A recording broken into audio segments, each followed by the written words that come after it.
X-Men Apocalypse is finally here. It's one of my most anticipated movies of the year.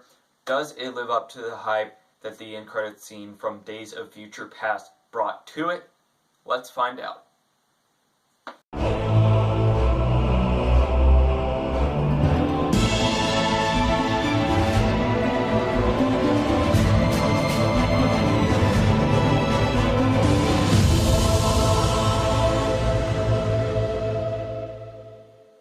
What's up, guys? It's the friendly film fan Jacob Jones here with another X-Men review. This is the one you've all been waiting for. It is X-Men Apocalypse. Unfortunately, I wasn't able to get through the first class through Days of Future Past segment of this review series before getting to X-Men Apocalypse, but it is finally here. I finally get to review it. This is going to be a spoiler-free review, so don't worry about any spoilers. You can watch this review in complete calm, no fear of spoilers here. I will have a spoiler talk up later that is going to be a very different thing, and I probably won't get to all spoilers in that one, but we'll get to some of the important ones. But for now, we're just going to review it as a spoiler-free thing. X-Men Apocalypse is the sequel to X-Men Days of Future Past. It follows the story of that young cast. It's not set in the present after the old cast is finished and everything. This one is from the young cast perspective. This is after they've dealt with the adventures of Days of Future Past. It's 10 years later, and this ancient being Apocalypse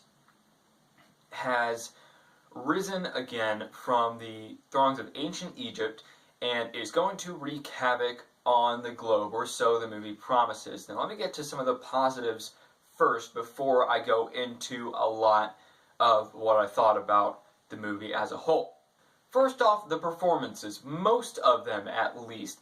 Evan Peters as Quicksilver, his scene again is one of the most fun scenes in the entire movie.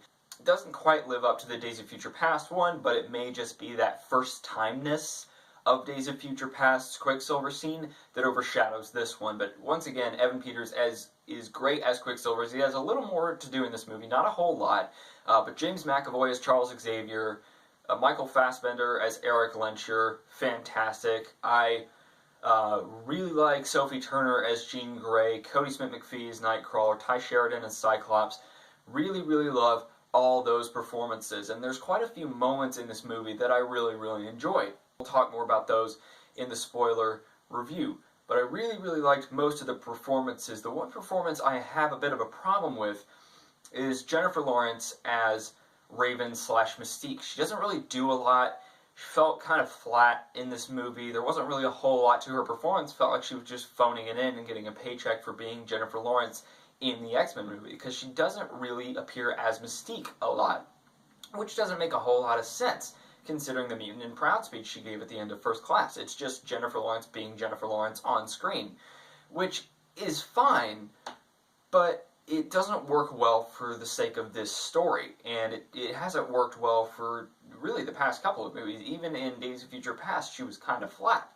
So, didn't really like what they did with her character in this movie. Other than that, Michael Fassbender as Eric Lehnsherr/Magneto has the most powerful and emotional scenes in the entire movie. His is the story that really, really matters here. Unfortunately, they don't go a whole lot of places with it. And again, there are several moments that are fantastic, like the Quicksilver scene. There is some stuff with Xavier. I thought the humor with Xavier was really great. They have a lot of fast-paced humor in this movie between Nicholas Hoult as Hank McCoy and Charles Xavier, and it really works out really well. Some of the action sequences were pretty cool to see, like, everyone battling Apocalypse and some of the stuff that Jean Grey gets to do. Some of the, Xavier battles, sometimes they do, like, in-head battles when he's fighting someone, which is pretty cool to see. But really, that's about where the positives stop, unfortunately. I mean, there's a lot to like about this movie, but there's also a little bit more not to like about it. So let's get into the negatives. First of all is the pacing. The pacing on this movie is very off. You're either going to like the first half better or the second half better, but they don't really work together as a cohesive whole that well. I don't really know why that is. I mean, this movie pretty much has almost the same plot as the first X-Men movie. The difference between this and the first X-Men movie is the first X-Men movie did it back in 2000, so back when superhero movies still weren't a huge thing back then, it seemed refreshing, and it seemed new, and it seemed original. Now we're like flooded, we are completely just overwhelmed by superhero movies. So something new and fresh is expected, and this is not new, it's not fresh, and it doesn't work very well because it doesn't keep up the pace that it needs to be exciting. This movie's not exciting, it's actually quite boring, I found.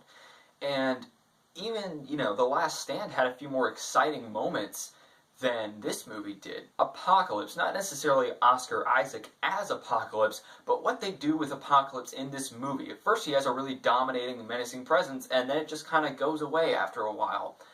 And I'm not really sure what that is. Maybe it's just he switched up his talking style, but he's not really as effective or as menacing of a presence in this movie as they probably want him to be. Like, he is one of the smallest of the villain mutants in this entire movie. And that's not really a good thing when you're talking about the apocalypse, like the literal embodiment of the apocalypse. I didn't feel intimidated by him. I didn't feel that he was any sort of threat to the X-Men. There's this whole process where, like, Mystique is recruiting mutants, and then Apocalypse is recruiting mutants. And those recruitment processes I found to be interesting, seeing the new mutants, but the actual recruiting I didn't find to be that interesting.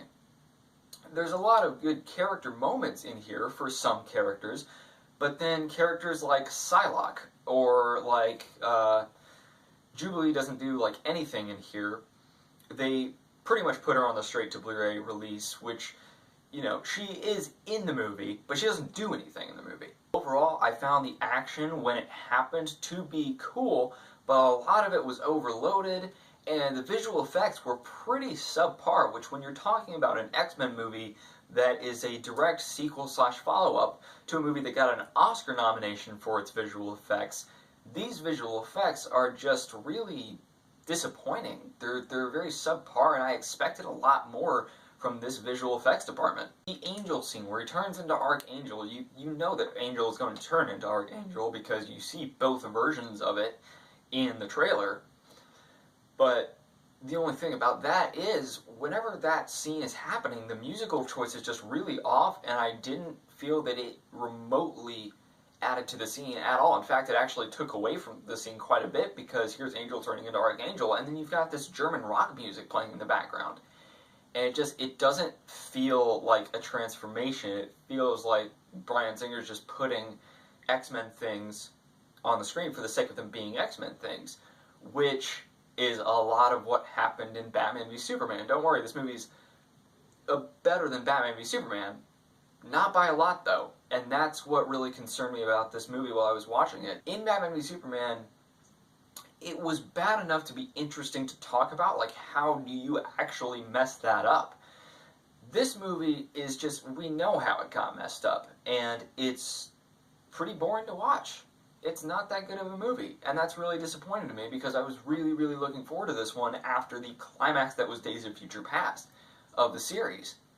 It was going to, like, this movie was just supposed to blow us all out of the water. Unfortunately, X-Men Apocalypse suffers from what really is a slow build-up, forced cameos, and overloaded action combined with subpar visual effects.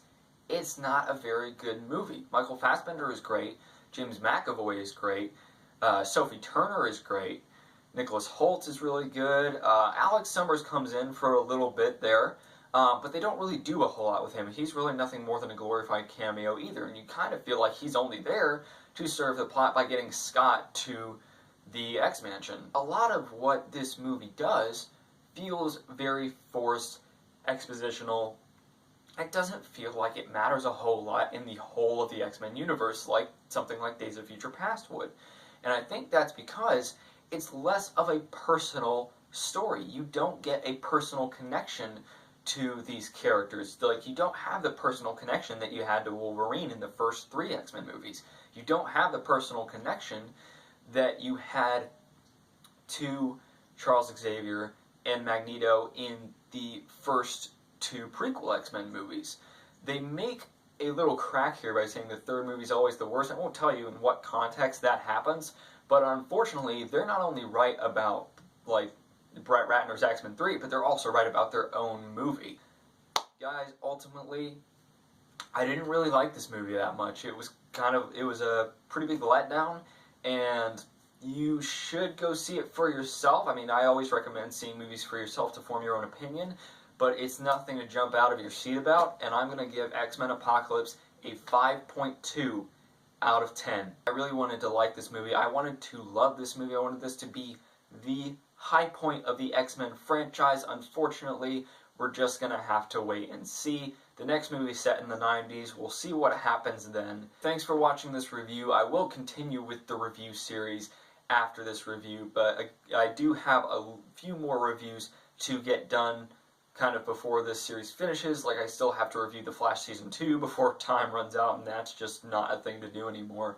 And I still have to review The Nice Guys. Anyway, thanks for watching this review. I'm the Friendly Film Fan, guys, and I will see you next time.